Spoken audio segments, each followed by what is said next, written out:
ओम हरि ओम हरि ओम। गजाननं भूतगणाधिसेवितं कपित्थजम्बोफलचारुभक्षणम् उमासुतं शोकविनाशकारकं नमामि विघ्नेश्वरपादपङ्कजं। यं प्रव्रजन्तमनुपेतमपेतकृत्यं द्वैपायनो विरहकातरया जुहाव पुत्रीति तन्मयतया तरयोभिनेदु स्तं सर्वभूतहृदयं मुनिमानतोऽस्मि। वराहपीडं नटवरवपुः कर्णयोः कर्णिकारं बिभ्रद्वासः कनककविशं वैजयन्तीं च मालां रन्ध्रानवेणुर्धरसुधया पुरयन्गोपवृन्दैः बृन्दारण्यं शपदरमणं प्राविशद्गीतकीर्तिः।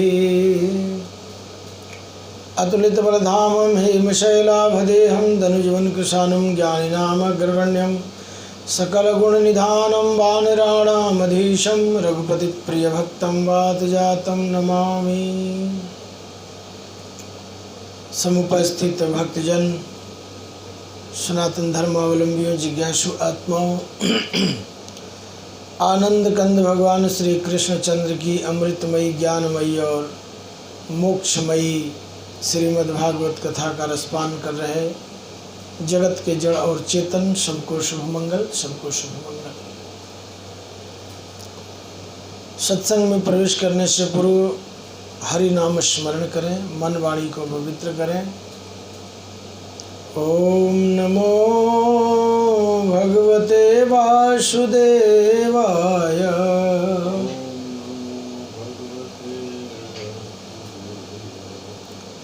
ओम नमो भगवते वासुदेवाय।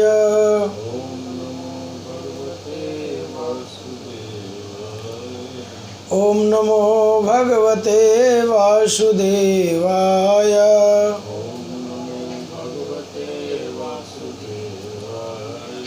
ओम नमो भगवते वासुदेवाय।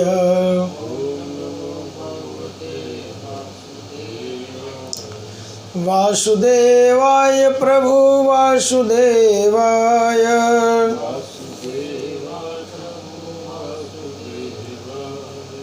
ओम नमो भगवते वासुदेवाय।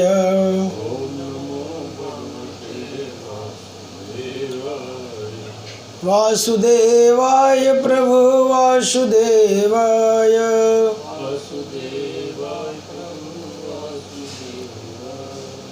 ओम नमो भगवते वासुदेवाय।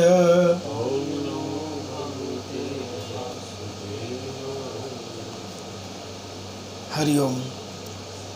श्रीमद् भागवत में भगवान के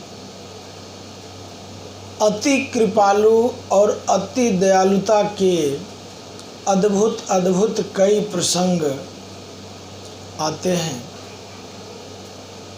जिनमें सबसे बड़ी दयालुता का एक प्रसंग प्रसिद्ध है। एक कन्नौज का ब्राह्मण भगवान श्री कृष्ण के साथ जो आश्रम में पढ़े करते थे, गौचारण में साथ में थे, उनका नाम था श्रीदामा। श्रीदामा नामक ब्राह्मण पूर्व जन्म के कर्म के कारण गरीबी का दंश झेल रहे थे। एक दिन उनकी पत्नी सुशीला ने उनको टोक दिया कि आप नित्य प्रति द्वारिकाधीश भगवान श्री कृष्ण को स्मरण करते हो और कहते हो कि वो तुम्हारे सखा हैं, मित्र हैं, दोस्त हैं, और हमारे घर में खाने तक को नहीं है, और उनको कहते हो कि वो राजा हैं, तो तुम जाते उनके पास क्यों नहीं, मिलते क्यों नहीं। श्रीदामा नामक ब्राह्मण ने एक अद्भुत बात अपने पत्नी से कहा, देखो मैं ब्राह्मण हूँ, गरीब हूँ, भिखमंगा नहीं हूँ। गरीब होना अलग है और भीख मांगना अलग है, ये दोनों एक नहीं है। ब्राह्मण का काम देना है, भले वो आशीर्वाद दे, प्रेम दे, दान दे, ब्राह्मण का काम मांगना नहीं है। मैं कभी याचक बनकर कृष्ण के सामने प्रस्तुत न हुआ हूँ न होऊंगा। मेरा मित्र है, दोस्त है, ठीक है, आज वो अमीर है, आज वो राजा है, द्वारिकाधीश है, आज मेरे पास कोई व्यवस्था नहीं है, कोई बात नहीं। भगवान ने 3 बच्चे दिए हुए हैं, घर गृहस्थी चल रही है। लेकिन कुछ समय बीता, गरीबी और बढ़ती हुई चली गई, प्रॉब्लम्स और बढ़ती चली गई। एक दिन उनके पत्नी से रहा नहीं गया कि नित्य प्रति जब तुम सोकर उठते हो तो अपने मित्र द्वारिकाधीश भगवान श्री कृष्ण को स्मरण जरूर करते हो, उनकी चर्चा जरूर करते हो, बात जरूर करते हो। वो कैसे हैं, कौन है, क्या है, मैं तो जानती नहीं, जो तुम्हारी इतना दीनता पर भी दया नहीं करते। प्रेरित किया और कहा कि तुम्हें उनके पास द्वारिका जाना चाहिए। उन्होंने कहा, मैं खाली हाथ अपने मित्र के पास नहीं जाऊंगा। पड़ोस में गई और इतना चावल मांग करके पोटली बना करके दे दिया, बोले ये चावल लो, लेके जाओ। वह ब्राह्मण सुदामा कन्नौज से चलता है, साथ में एक लाठी लेकर के। रास्ते में एक नदी पड़ती है, जहाँ शाम हो जाती है, नदी में डालते हैं लाठी की, कितना पानी है देखे तो उनको लगता है कि नहीं पानी ज़्यादा, मैं तैर नहीं पाऊँगा। नदी के किनारे पेड़ बहुत हैं, उसी के नीचे रात को सो गए। लेकिन सोए तो नदी के किनारे, लेकिन जगह नहीं नदी के किनारे। जब उनकी आँख सवेरे खुली तो एक बहुत सुंदर, एक बहुत बड़े विशाल नगर द्वारिका में उनकी नींद खुली। विचार करिए, जब हम भगवान की ओर चलने के लिए अपने घर से चल देते हैं, ठीक है, मन में संकल्प ले लेते हैं कि हमें भगवान के पास जाना है, तो रास्ते में संसार के नाम की नदी, विषय वासना के नाम की नदी बहती है, जिसको हम पार नहीं कर सकते। लेकिन हमारे पास भक्ति के नाम का, सत्कर्म के नाम का, दान पुण्य के नाम का लाठी होता है। उसी लाठी को संसार में डाल के नापते हैं कि ये ज़्यादा है पानी, हमको आगे से नहीं जाना है, विश्राम करना है। तो नदी के किनारे सोए शाम को, रात्रि में, और जब आँख खुली तो अपने को कहाँ पाया? द्वारिका में, 1500 किलोमीटर दूर। बोलो, ये इंसान की, हमारी भी सबकी यही स्थिति है। हम जब भगवान की ओर चलते हैं तो विश्वास अगर पूर्ण है भगवान पर, संसारिक भोग विषय वासना को त्याग कर, मन को कंट्रोल करके, तो हम जहाँ पर भी विश्राम करेंगे तो अगला पड़ाव हमारा भगवान का दरबार होगा। और नहीं तो रास्ते में दुनिया भर के बाजार आएंगे, खाने के, पीने के, सोने के, उसी में हम उलझे रहेंगे, वहाँ तक हम नहीं पहुँच सकते हैं। रास्ते में बहुत सारे चौक चौराहे आते हैं, कहीं पुट्ठे चौराहा पकड़ लिया, लेफ़्ट मुड़ना है, राइट मुड़ गए, राइट मुड़ना था, लेफ़्ट मुड़ गए, सीधा जाना था, राइट मुड़ गए, तो हम अपने लक्ष्य पर नहीं पहुंच सकते हैं। पहली बात, जब श्री दामा जी वहाँ पर पहुँचे, सवेरे देखा रही तो बड़ा सुंदर नगर है भाई, कितनी विशाल, बड़े बड़े राजमहल हैं, किला है। एक आदमी से पूछा, भाई यहाँ पर हमारे मित्र कन्हैया द्वारिकाधीश रहते हैं, आप जानते हो? लोग हंसने लगे, देखने में तुम दलिद्र लग रहे हो, एक फटी हुई धोती पहने हुए हो, एक फटी धोती तुमने पहना हुआ है, और इस प्रकार से तुम भगवान को मित्र कह रहे हो। बोले उनका रास्ता हवेली का बता दो, उनके राजमहल का रास्ता बता दो किधर से जाता है। बोले सीधे जाना चौक, चौक से राइट हो जाना, सामने वाली हवेली आपके द्वारिकाधीश की है। श्री दामा जी नंगे पाँव थे, पाँव में कोई जूते चप्पल नहीं, शरीर पर केवल एक वस्त्र धोती लपेटे हुए गए। वहाँ द्वारपालों से पूछा, द्वारपालों ने कहा आप कहाँ से आए हैं, कौन है, पूरा जांच पड़ताल किया और मन में विचार करने लगे कि ये भगवान कृष्ण द्वारिकाधीश को हमारे कह रहे हैं कि वो मेरे मित्र हैं, सखा हैं। ये संभव कैसे? एक राजा का मित्र तो एक राजा होता है, ये तो दलित दिख रहे हैं। लेकिन बार बार कहने पर जब उनको कि आप जाओ, सिर्फ इतना उनको सूचना दे दो कि आपके बाल सखा श्रीदामा आए हैं, बस। उसमें एक द्वारपाल ने दूसरे को कहा कि भाई ये सूचना देने में क्या बिगड़ता है, चलो दे देते। गए। भगवान उस समय अपने सिंहासन पर बैठे हुए थे, बगल में रुक्मणी बैठी हुई थी, महारानी। और द्वारपाल ने इजाज़त लिया और इजाज़त लेकर के कहा महाराज आपकी जय हो, आपसे मिलने के लिए एक गरीब ब्राह्मण कन्नौज से इस प्रकार का आया हुआ है, आपको बाल सखा बताता है और अपना नाम श्रीदामा बता रहा है। जैसे ही भगवान कृष्ण के कान में श्रीदामा शब्द पड़ा, भगवान ने अपने पैर में जूती नहीं डाली, नंगे पांव नॉन स्टॉप मेन गेट की ओर दौड़ पड़े। जितने भी अंगरक्षक खड़े थे, द्वारपाल खड़े थे, देखकर हैरान, अरे ये क्या हो गया, आज द्वारिकाधीश भगवान कृष्ण आज दौड़े चले जा रहे हैं, बात क्या है? रुक्मणी हैरान, क्या बात है, आज प्रभु श्री हरि नारायण इस प्रकार से अपनी पाँव में जूती तक नहीं डाले और दौड़े चले गए, कौन आदमी है, कैसा आदमी है, किसके लिए दौड़ पड़े? भगवान गए, एक टक श्रीदामा को निहारा और निहारने के बाद झप्पी पा लिया, जकड़ के कूट के झप्पी पा लिया। अरे मित्र, तूने आने में बड़ा देर कर दी, तेरी ये हाल कैसे हुई, तू इस स्थिति में कैसे पहुंच गया? और हृदय से लगा करके उनको ले आए और ले आकर के गद्दी पर बैठाया। इशारा किया रुक्मणी को, जाओ सोने के घड़े में जल लेकर आओ और बड़ा परात लेकर आओ सोने का परात लेकर रुक्मणी आई, जल लेकर आई। हैरान है कि ये किसको पकड़ के ले आए, जानती नहीं, सुनी नहीं। और इशारा किया रुक्मणी को कि तुम जल गिराओ और मैं इनका पैर धोऊं।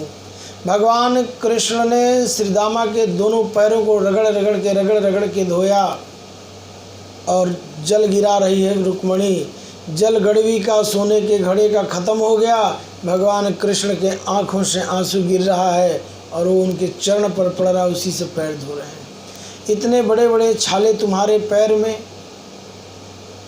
इतना तुमने कष्ट सहा मेरे तक आने के लिए। फिर रुक्मणी को इशारा किया, परना दिया, परने से उनके चरण को पोंछा और कहा कि ये ब्राह्मण का धोया हुआ जल है, ये जल प्रत्येक कमरे में राजमहल के ले जाओ और छिड़को, इस पूरे राजमहल को पवित्र करो। रुक्मणी सोचने लगी है, देखने में तो बंदा ऐसा लग रहा है और भगवान इसके स्वयं पैर धो रहे हैं हमारे पतिदेव, और जल से नहीं, अपने आँख के आंसू से पैर धो रहे हैं। और इस जल की कीमत कितना बढ़ा दिया भगवान ने बोलकर कि सुनो, ब्राह्मण का मैंने पैर धोया है, मेरे बाल सखा मित्र हैं, इस जल को ले जाकर सभी के ऊपर छिड़को और पूरे राजमहल में, किचन में, बेडरूम में, ड्राइंग रूम में, पूरे राजमहल में इस जल का छिड़काव करो, हमारा राजमहल पवित्र हो जाएगा। अब तो लोग पंडित जी को कहे, पंडित जी तुसी आ जाना, सामने थोड़ा बड़ा काम है। अपने लिए तो बहुत रिस्पेक्ट चाहते हैं, इज्जत का शब्द चाहते हैं, पैसा चाहते हैं, लेकिन पंडित जी आ जाना। ब्राह्मण का कदर करना, विद्वान का कद्र करना, माता पिता का कद्र करना, संत का कद्र करना, ये शास्त्र सिखाते हैं। आप कितना रिस्पेक्ट चाहते हैं आज के लोग, जबकि वास्तविकता ये है कि उस रिस्पेक्ट के लायक वो नहीं है। ठीक है, झूठ बोल के XYZ धंधा करके जैसे भी थोड़ा सा धन को प्राप्त कर लिया है, धन के अलावा और कुछ देखा जाए तो उनके पास केवल एक आइटम है, उसका नाम है धन। धन के अलावा न उनके पास संस्कार है, न उनके पास संस्कृति है, न उनके पास आचार और व्यवहार है, न सदाचार है, न शुद्धता है, न पवित्रता है, न विद्वता है, न ज्ञान है जिसके कारण उनको सम्मान किया जाए। लेकिन चूँकि कलयुग है और कलयुग में धन की प्रमुखता है, कलयुग है और कलयुग में धन की थोड़ी प्रमुखता हो जाने के कारण जहाँ दो पैसा आया तो लोग सोचते हैं कि जैसे मैं गली में घुसूँ मेरे घर तक सारे लोग खड़े होकर मेरा वेलकम करें, मुझे सलूट मारें, जी हजूरी करें। ये मानसिकता अधिकतर लोगों में पाई जाती है और ये बहुत खतरनाक है, ये बहुत खतरनाक है, ध्यान रखना। भगवान श्री कृष्ण ने कहा श्रीदामा से कि मेरी भाभी कैसी हैं, भरजाई मेरी कैसी है? ये ठीक है। बोले मुझे बहुत प्रेम करती है, मेरे लिए कुछ दिया है, आप ले आए हो? बोले नहीं, कुछ नहीं दिया उसने, मैं कुछ लाया नहीं। बोले ऐसा हो नहीं सकता है कि मेरी भरजाई ने मेरे लिए कुछ दिया ना हो। लेकिन भगवान समझ गए कि श्रीदामा छिपा रहे हैं और संकोच कर रहे हैं, तो उन्होंने एक युक्ति निकाली कि मैं उस माल को निकाल लूँगा, चिंता मत करो जहाँ छिपाए हो तुम। और कहा कि अच्छा ये बताओ, जो तुम्हारा सबसे छोटा वाला बच्चा है वो कितना बड़ा हो गया? श्रीदामा जी ने घुटने पर हाथ रख करके और बताया कि घुटने जितना बड़ा हो गया है। बोले अच्छा, सबसे छोटे वाला घुटना जितना बड़ा हो गया? बोले हाँ। बोले बीच वाला लड़का आपका कितना बड़ा हो गया है? उन्होंने अपने हाथ को कमर पर रखा, बोले कमर जितना बड़ा हो गया है। बोले फिर बड़ा वाला तो बहुत बड़ा हो गया होगा, वो कितना बड़ा हो गया है? श्रीदामा जी ने अपने हाथ को ऐसे उल्टा किया और बोला ये मेरे कंधे जितना हो गया है। जैसे उल्टा हाथ किया, कांख में जो चावल की पोटली यहाँ दबा रखी थी धड़ाम से नीचे गिरी। अरे बोले बस बस, भाभी वाला माल मुझे मिल गया, जो मेरी भरजाई ने मेरे लिए दिया था ये है। और जैसे उस पोटली को खोला, देखा इसमें तो तंडुल है, चावल है। एक चावल, वाह क्या स्वाद है, कह करके मुंह में डाला, दूसरा डाला, तीसरे जैसे डालने को तैयार है, रुक्मिणी ने हाथ पकड़ लिया। प्रभु क्या कर रहे हैं? 2 चावल इस ब्राह्मण के खा करके 2 लोक का सुख संपत्ति ऐश्वर्य तो आपने इनको दे दिया। अगर तीसरा चावल आपने खाया तो जैसे अभी ये नज़र आ रहा है, ऐसे 2 मिनट बाद हम और आप नज़र आने लगेंगे। तीनों लोक की संपदा, ऐश्वर्य, सुख, आनंद, स्वर्ण भूषण सब आप इनको देना चाहते हैं। भगवान ने वो चावल उसी में छोड़ दिया, 2 ही दाना खाया। रुक्मिणी भी डर गई कि 3 लोक की संपदा प्रभु इन्हीं को दे देंगे तो हमारा क्या होगा, हम कहाँ के रह जाएंगे। खैर, बड़ा सेवा किया, श्रीदामा को ठहराया। श्रीदामा ने कहा देखो ज़्यादा दिन मैं रुक नहीं सकता हूँ, बच्चे छोटे छोटे हैं, तुम्हारी भरजाई अकेली है बच्चों के साथ, टूटी सी झोपड़ी है उसी में रहती है, मैं जाऊँगा। बोले ठीक है, अच्छी बात है, व्यवस्था कर देता हूँ आपके जाने का, लेकिन एक काम करो, आप हम सबको आशीर्वाद देकर जाओ। बोले ठीक है। रुक्मिणी इनके पैर पकड़ो, प्रणाम करो, ये हमारे बाल सखा हैं, ब्राह्मण हैं, मित्र हैं और ब्राह्मण देवता होता है, इनसे आशीर्वाद लो। रुक्मिणी के सिर पर सुदामा जी ने ऐसे आशीर्वाद दिया, सौभाग्यवती भव। फिर आई सत्यभामा, उनको दिया, फिर सत्य आई उसको दिया, जामवंती आई उसको दिया, 10-20 औरतों को उन्होंने ऐसे ऐसे आशीर्वाद दिया। और देखा कि 16,108 रानियाँ लाइन में लगी हुई हैं, नाले सबके 10-10 बच्चे लाइन में लगे हुए हैं। बोले भाई मैं कितनों के ऐसे ऐसे पीठ ठोकता रहूँगा। हे कृष्ण, तुम सबके पति हो, मुखिया हो, पिता हो, आओ मैं केवल तुम्ही को आशीर्वाद दे, तुम्हारा ही पीठ ठोक देता हूँ, सबका कल्याण हो जाएगा। अब एक एक लेडीज़ के, एक एक बच्चे के सिर पर ऐसे ऐसे करना, ये इतनी बड़ी लाइन लगी है। भगवान कृष्ण ने कहा जैसी ब्राह्मण देवता आपकी इच्छा। भगवान कृष्ण सिर झुकाए और अपने सिर पर भगवान ब्राह्मण देवता सुदामा जी से आशीर्वाद लिया, पीठ ठुकवाया और बोला इसी प्रकार से मेरे परिवार के ऊपर आप अपनी दया दृष्टि बनाए रखना। एक ब्राह्मण का सम्मान ये होता है। देखो, ब्राह्मण केवल मान सम्मान का भूखा होता है, ध्यान रखना। प्रेम से बोल दो पंडित जी, मुस्कुरा करके आपने उसका दिल जीत लिया और कुछ नहीं। उसके पास मंत्र है, मंत्र से कल्याण होता है, ध्यान रखना। पैसे से तो विषय और वस्तु खरीदा जाता है, सामान खरीदा जाता है, लेकिन मंत्र के अंदर शक्ति है, वो तुम्हारे को उद्धार कर सकता है, मंत्र तुम्हारा कल्याण कर सकता है। ब्राह्मण के पास तुम्हारे कल्याण का रास्ता है, इसलिए ब्राह्मण का सम्मान करना। विचार करो कि भगवान कृष्ण को भी ब्राह्मण से आशीर्वाद की प्राप्ति करनी पड़ती है, लेनी पड़ती है, वो भी चाहते हैं। इसके बाद अद्भुत प्रसंग, जब वहाँ से चलते हैं श्रीदामा जी अपने घर के लिए, मन में विचार करते हैं कि मैं बिना मतलब पत्नी के कहने पर आ गया, मैंने कुछ मांगा नहीं, उन्होंने कुछ दिया नहीं। मज़ेदार बात देख लो, बार बार कहती थी कि जाओ कुछ लेकर आओ, मैं कहता था मैं जाऊंगा नहीं और मैं मांगूंगा नहीं, और मैं आया भी इतने दूर, मांगा भी कुछ नहीं मैंने उनसे, और मज़ेदार बात कि उन्होंने हमें कुछ दिया भी नहीं। रास्ते में ये मन में विचार किया उन्होंने एक बार, लेकिन जैसे ही गांव में पहुंचे और अपनी झोपड़ी ढूंढने लगे तो उनको अपने घर नहीं मिला।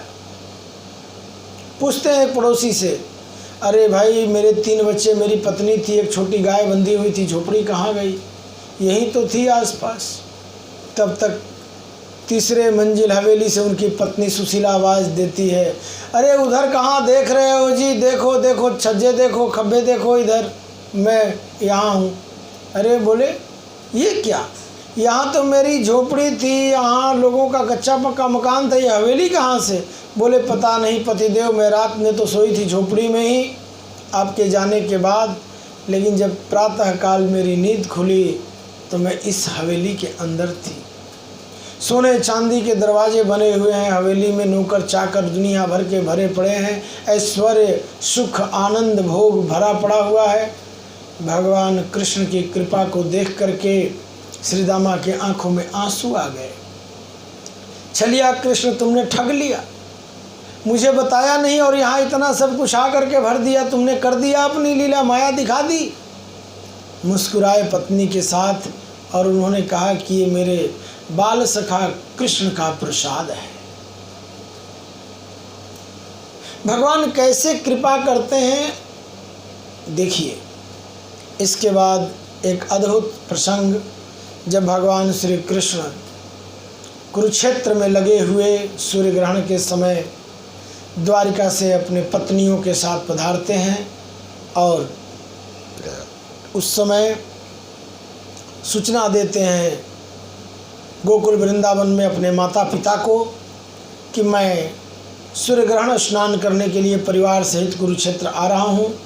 मैं चाहता हूँ कि अपने माता पिता भाई बंधुओं सबका दर्शन करूँ, मिलूँ मैं, और इसके लिए मेरी इच्छा है कि आप लोग भी कुरुक्षेत्र आएँ, एक साथ स्नान किया जाए।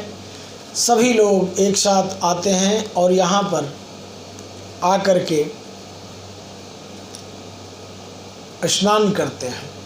यहाँ पर द्रौपदी और रुक्मिणी का आपस में जो बातचीत हुआ है विनोद का है, रुक्मिणी कहती है द्रौपदी की कि तुम धन्य हो, 5 पति एक साथ संभालती हो। तो द्रौपदी भी कहती है कि धन्य है हमारे कन्हैया जी जो 16,108 को तुमको संभालते हैं। आपस में महिलाएं बात विनोद करती हैं।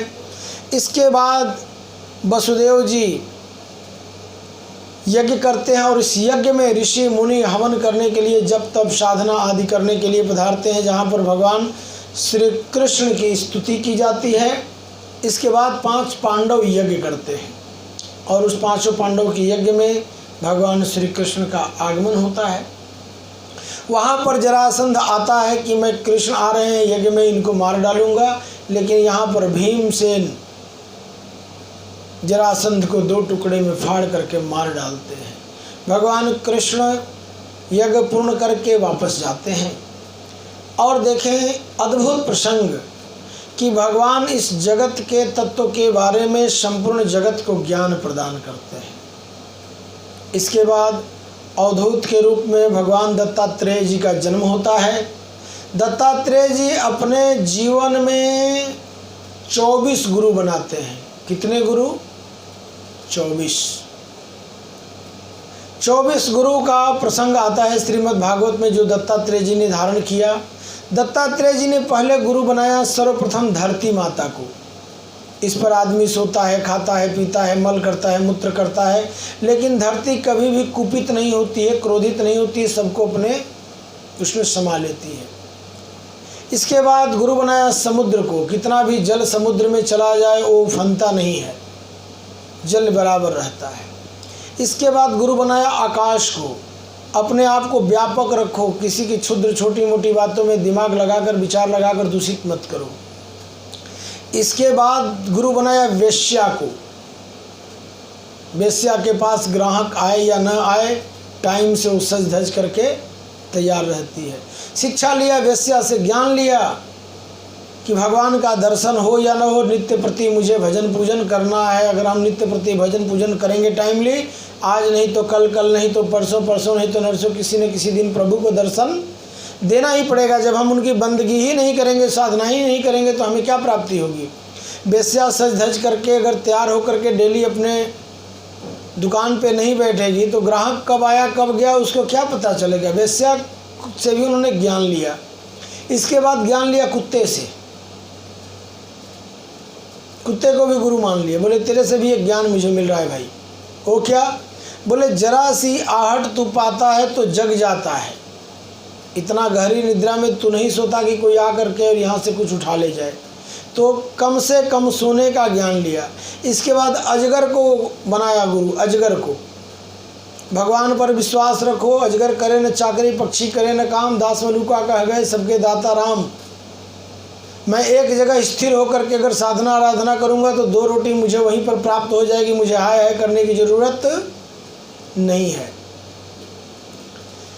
विचार करिए, एक बालक, अबोध बालक को उन्होंने गुरु बनाया। अबोध बालक, बोले अबोध बालक की तरह अगर मैं रहूँगा, अपने को बहुत चालू नहीं समझूंगा, अपने को बहुत बुद्धिमान नहीं समझूंगा, तो ये जैसे माँ बाप की ड्यूटी होती है अबोध बालक का टॉयलेट साफ़ करना, बाथरूम कराना, कपड़े पहनाना, खिलाना पिलाना, सुलाना उठाना, तो ऐसे ही अगर हम अबोध बने रहे एक बालक की तरह, है ना, तो हमारी व्यवस्था सब भगवान करेंगे। अगर हम चतुर बनने लगेंगे, बच्चा जब बड़ा होकर चतुर बनता है तो फिर उसे माँ बाप अपने गोद में नहीं लेते हैं, कहते हैं जा तू अपने आप खेल। और जब तक वो बच्चा रहता है तब तक उसको गोद में, आंचल में छिपा करके खिलाते हैं और प्यार करते हैं। तो भगवान का प्रेम पाने के लिए मुझे बच्चे का स्वभाव होना चाहिए। बच्चे का स्वभाव का मतलब निर्मल, क्रोध नहीं, लोभ नहीं, अहंकार नहीं। वृक्ष को गुरु बनाया। वृक्ष को कोई डंडा मारता है आम के बूटे पर, आम का बूटा उधर से डंडा नहीं मारता है, उसके बदले में फल दे देता है। वृक्ष को भी गुरु बनाया। विचार करिए। कबूतर पक्षी को गुरु बनाया। देखता है दूर तक, सावधान रहता है, इतना सब कुछ। गऊ को गुरु बनाया। खाती घास भूसा तूड़ी है और अमृत रूपी दूध देती है, गऊ को भी गुरु बनाया। इस तरीके से 24 गुरु बनाया। गुरु बनाने का मतलब कि जहाँ भी ज्ञान मिल जाए उसको गुरु मान लो। वृक्ष हो, पेड़ हो, पौधा हो, कीड़ा हो, मकोड़ा हो। एक येलो कलर की कीड़ा होती है ना जो मिट्टी का घर बनाती है घरों में, पीले कलर की, उसको कुकरी कहते हैं, कुकरी। उसको भी उन्होंने गुरु बनाया। न अंडा देती है न बच्चा देती है वो, फिर भी उसकी वृद्धि होती है। कैसे जानती हो? वो किसी भी कीड़े को पकड़ के ले आकर के अपने बनाए हुए मिट्टी के घर में बंद कर देती है और प्रत्येक 2 मिनट 5 मिनट बाद आकर उसको डंक मारती है। न वो अंडा देती है न बच्चा देती है। ठीक है? जब वो डंक मारती है बार बार बार बार बार बार, तो जो कीड़ा है उस मिट्टी के घर में बंद है, पैक है, वो उस कुर्री का चिंतन करता है कि बस अभी आने वाली है और आकर के मुझे डंक मारेगी, अभी आने वाली है आकर मुझे डंक मारेगी। तो उसी के स्वरूप का चिंतन करता करता उसी का रूप धारण कर लेता है। उसको भी पीले 2 पंख निकल आते हैं, पीछे डंक निकल आता है। जैसे पंख निकलता है और डंक निकल आता है उसको, वो वहाँ से उड़ जाता है। फिर वो भी वही काम करता है, किसी कीड़े को ले आएगा पकड़ के, अंदर बंद कर देगा, उसको डंक मारना शुरू कर देगा। वो अपना रूप दे देता है। न अंडा देता है न बच्चा देता है, किसी भी कीड़े को अपना रूप दे देता है। ऐसे उन्होंने साधु को गुरु बनाया। बोले साधु न बच्चा पैदा करे न बच्ची, और किसी के भी किए हुए पैदा बच्चा को लेकर के सीधे साधु बना देता है, संत बना देता है ना। यानी बिना किसी उद्यम के भी जगत के कल्याण के लिए संत का स्वरूप धारण करते हैं। अब विचार करिए कि जब एक साक्षात भगवान जब अवतार लेते हैं दत्तात्रेय का, तो उन्हें भी 24 गुरु बनाने पड़ते हैं। नेचुरल गुरु बनाया उन्होंने, जितने गुरु बनाए ना, नेचुरल गुरु बनाने का मतलब ये नहीं कि कान में सबसे मंत्र लिया, नहीं, जहाँ ज्ञान मिला, जिस वस्तु से ज्ञान मिला, जिस विषय से ज्ञान मिला, उसी को उन्होंने मन में गुरु धारण किया।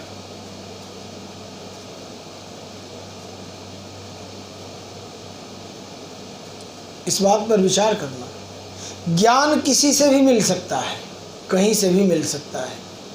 शिक्षा कहीं से भी अच्छी शिक्षा मिल सकती है,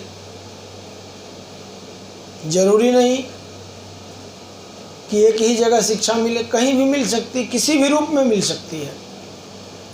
इसके बाद प्रसंग को आगे बढ़ाते हुए भगवान ने देखा कि अब यदुवंशी बहुत ज़्यादा वृद्धि को प्राप्त हो गए हैं, बढ़ गए हैं, और यदुवंशियों की संख्या लगभग 56 करोड़ हो गई है, और ये सब एक नशे में रहते हैं। उस नशा का नाम है कि भगवान कृष्ण का हमारे वंश में जन्म हुआ है, तो हम कुछ भी करेंगे तो भगवान हमारे वंश में, हमारे कुल खानदान में पैदा हुए हैं, माफ़ हो जाएगा। भगवान ने कहा ऐसा नहीं है, तुम सब लोग दुराचारी हो रहे हो, पापाचारी हो रहे हो, और ये उचित नहीं है। और मेरा अब समय आ रहा है पृथ्वी छोड़कर जाने का। मेरे जाने के बाद तुम लोग बड़े उत्पात मचाओगे, अहंकार से परिपूर्ण, कि मेरे वंश में भगवान का प्रकट हुआ था, भगवान कृष्ण ने इतने दैत्यों को मारा, भगवान कृष्ण ने ऐसा ऐसा किया। इन बातों को लेकर तुम लोग अहंकारी हो जाओगे, तो मैं रहते रहते अगर तुम लोगों को समूल नष्ट नहीं करूँगा, तब तक बात नहीं बनेगी। तो उन्होंने लीला रची, जामवंती नंदन सांब को माध्यम बनाया।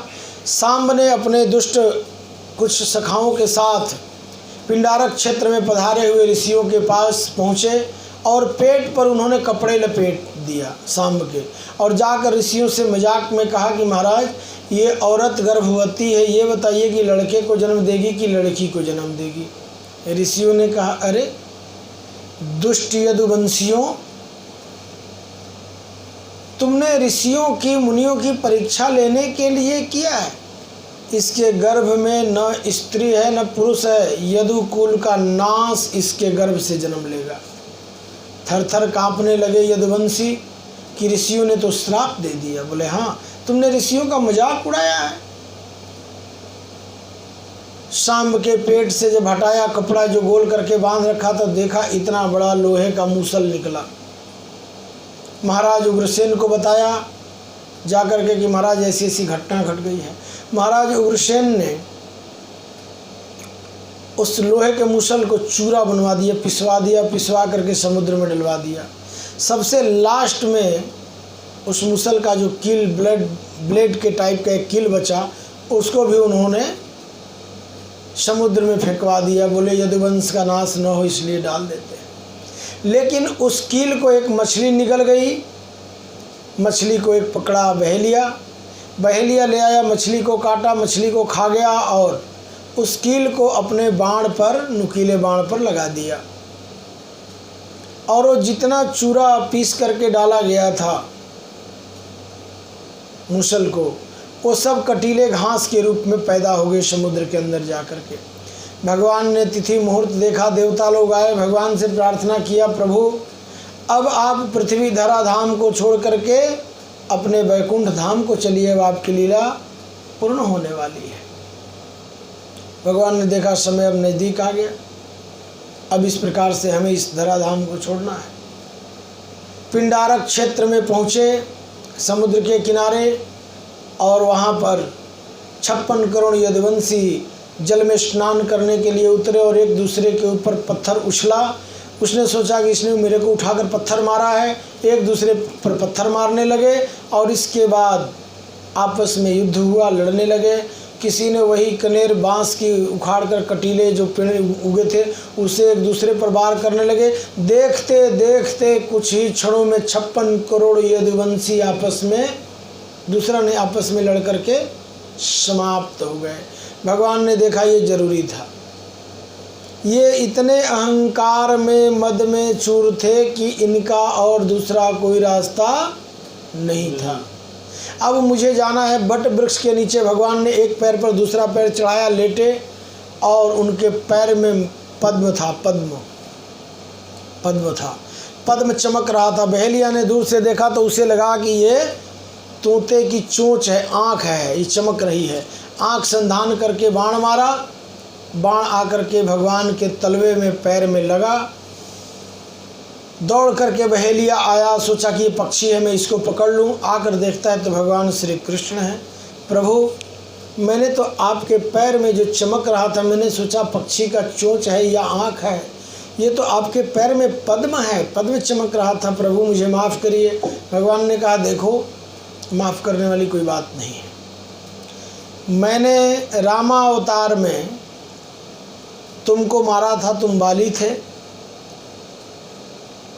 बाण से मैंने तुमको मारा था, और इस जन्म में तुमने मुझे बाण मारा है। आज हमारा और तुम्हारा हिसाब बराबर हो गया। भगवान सुधाम को गए, और अद्भुत बात कि अवश्यमेव भुक्तव्यम, अवश्य, गीता का ये श्लोक है, अवश्यमेव भुक्तव्यम कृत कर्म शुभम। तुम्हें अवश्य भोगना पड़ेगा अपने शुभ और अशुभ किए हुए कर्म को। जो आपने श्रीमद् भागवत सुना, जो आपने हवन पूजन किया, जो आपने दान पुण्य किया, या जहाँ भी जो भी आप करते हैं, इस कर्म का फल तो आपको अवश्य भोगना पड़ेगा। एक बार आप किसी से मुस्कुरा करके बोल देते हैं, हंस करके किसी के सामने, तो उसकी रिप्लाई में वो भी मुस्कुरा कर हंस कर आपको बोलता है। और एक बार आप आंखें दिखाकर गरज कर डांट कर किसी को बोलते हैं, तो वो भी आपको आंखें दिखाकर डांट करके गरज के बोलता है कि नहीं? तो जैसा आप कर्म करेंगे ठीक आपके सामने वापसी वैसे ही आएगा। पंजाब में कहते हैं ना, देखो जी कहिए तो जी कहाइए, है ना। जे जी कहाने दा शौक है तो सब तो पहले असी जी कहना सीखिए। तो जैसा हम कर्म करेंगे वैसा ही हमें फल भोगना पड़ेगा। समय आया, काल जो है सर्प का रूप धारण करके आया, और महाराज परीक्षित भगवान के संपूर्ण लीलाओं को सुन करके संसार के विषय वासना भोग से मुक्त हो चुके थे। काल का रूप धारण करके आया, समाधि लगाए। काल जब तक डसता तब तक स्वर्ग से विमान आया, देवलोक से। महाराज परीक्षित भागवत को सुन चुके थे, मोह माया से उनका मन हट चुका था। उनका शरीर को तो डसा नाग ने, और उनकी आत्मा विराजमान हुई विमान पर, और देवताओं के साथ भगवान श्रीहरि के धाम वैकुंठ में राजा परीक्षित चले गए। जब उनके बेटे जन्मेजय को पता चला कि मेरे पिता को तक्षक ने डस लिया है, क्रोधित हुए और आए और सर्प यज्ञ करना शुरू कर दिया। सर्प यज्ञ में क्या होता है, सांपों को पकड़ कर हवन कुंड में डालने लगे पकड़ के। हाहाकार मच गया सर्प योनियों को। ब्रह्मा जी आए, बृहस्पति आए, हाथ जोड़ा जन्मेजय के आगे, महाराज सर्प योनि है, आप इस प्रकार से क्रोधित होकर के सांपों को पकड़ करके हवन कुंड में डाल रहे हो, जलकर भस्म हो रहे हैं, सांप थर कांप रहे हैं।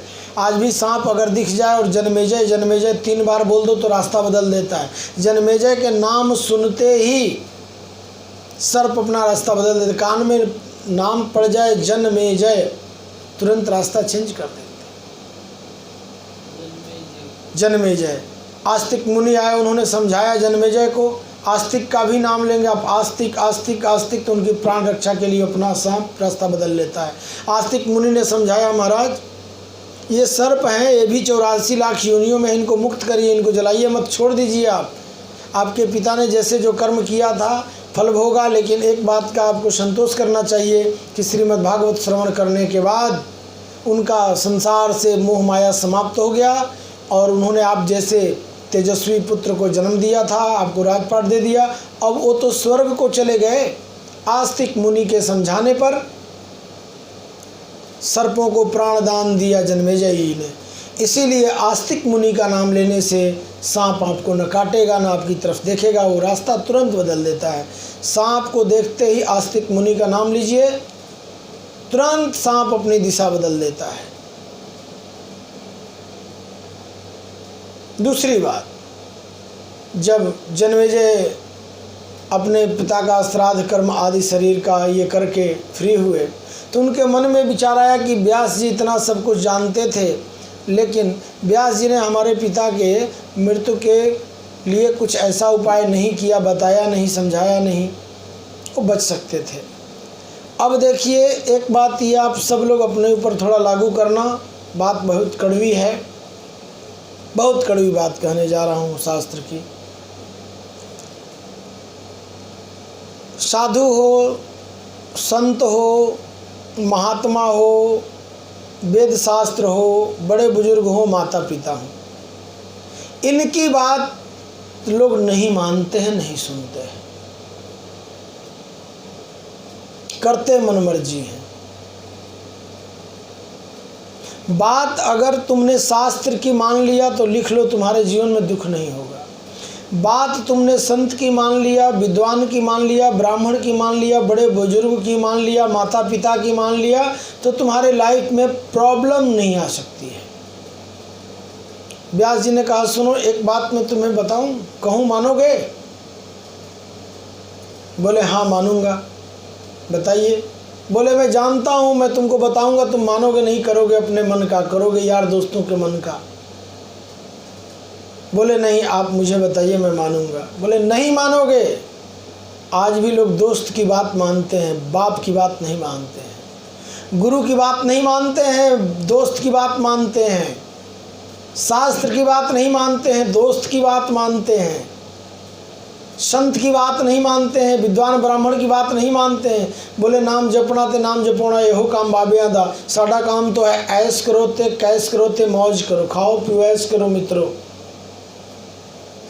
और उसके बाद विपत्ति, कष्ट, दुख, रोग दुनिया भर के तुम्हारे सिर पर आकर के डेरा जमा देते हैं। व्यास जी ने कहा, मैं तुम्हें समझा रहा हूँ, मैं जानता हूँ तुम मेरी बात को नहीं मानोगे।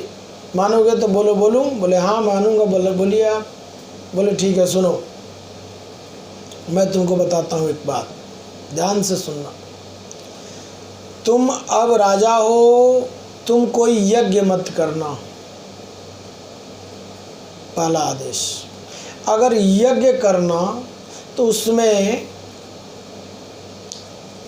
जवान ब्राह्मण मत बुलाना। बोले ठीक है। यज्ञ करना तो उसमें घोड़ा मत छोड़ना,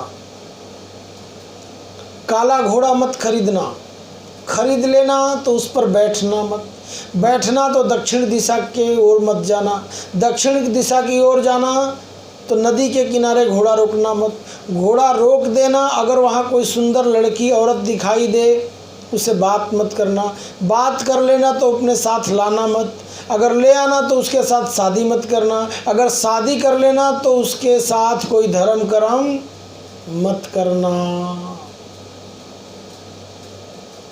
और अब मेरा टाइम हो गया, अब मैं जा रहा हूँ। व्यास जी जन्मेजय को इतना समझा करके चले गए। कितना मना किया सोचो। समय बीता, एक दिन कुछ मंत्रियों ने, मिलने वाले लोगों ने जन्मेजय को कर दिया तेज, दे दिया सुझाव, महाराज राजा का यश कीर्ति बढ़ता है यज्ञ करने से। जन्मेजय ने कहा, देखो व्यास जी ने मना किया है कि यज्ञ मत करना, यज्ञ करना तो बड़ा मत करना, कोई छोटा मोटा कर लेना।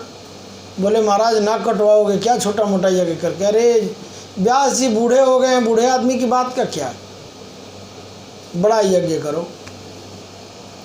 बोले अच्छा ठीक है, चलो अब तुम लोग कहते हो तो कर लेते हैं। लेकिन पंडित जो है जवान लड़के नहीं बुलाने, बुजुर्ग पंडित बुलाना। उनके मिलने जुलने वाले मंत्रियों ने कहा महाराज बूढ़े पंडित बैठे रहेंगे, मंत्र तो बोला नहीं जाएगा, जवान ही बुलाना पड़ेगा। जा करके निमंत्रण दे दिया जवान ब्राह्मणों को यज्ञ के लिए। यज्ञ की तैयारी होने लगी, विशाल यज्ञ करने की। इसी बीच में कंबोडिया से एक व्यापारी काले घोड़े को लेकर के आया राजमहल में। सूचना दिया गया जन्मेजय को कि कंबोडिया से एक व्यापारी काला घोड़ा लेकर आया, बेचना चाहता है। जन्मेजय जी ने मना कर दिया कि नहीं, व्यास जी ने मना किया है कि काला घोड़ा आएगा तो खरीदना मत, वापस कर दो उसको। जैसे ही जाकर के सूचना दिया उसको कि भाई तुम जाओ, महाराज काला घोड़ा नहीं खरीदेंगे। व्यापारी ने कहा मत खरीदना घोड़ा, कोई बात नहीं, एक बार महाराज से हमको मिलने तो दो, मिलने के लिए तो बोलो, मिलेंगे। लगा जिद करने तो द्वारपाल ले गया, बोले महाराज ये मिलना चाहता है। बोले बताओ। बोले महाराज मैं आपसे एक बात कहना चाहता हूँ, आप राजा हैं और मैं कंबोडिया से स्पेशली काला तैयार घोड़ा आपके लिए ले आया हूँ। ये बताइए अगर आप नहीं खरीदेंगे तो इस धरती पर सेकंड पर्सन आप बताइए जो मेरे घोड़े को खरीद ले। हम तो भूखे मर जाएंगे, मेरे बाल बच्चे भूखे मर जाएंगे। और आप नहीं भी खरीदेंगे तो आपके दरवाजे पर मैं बांध के चला जाऊंगा।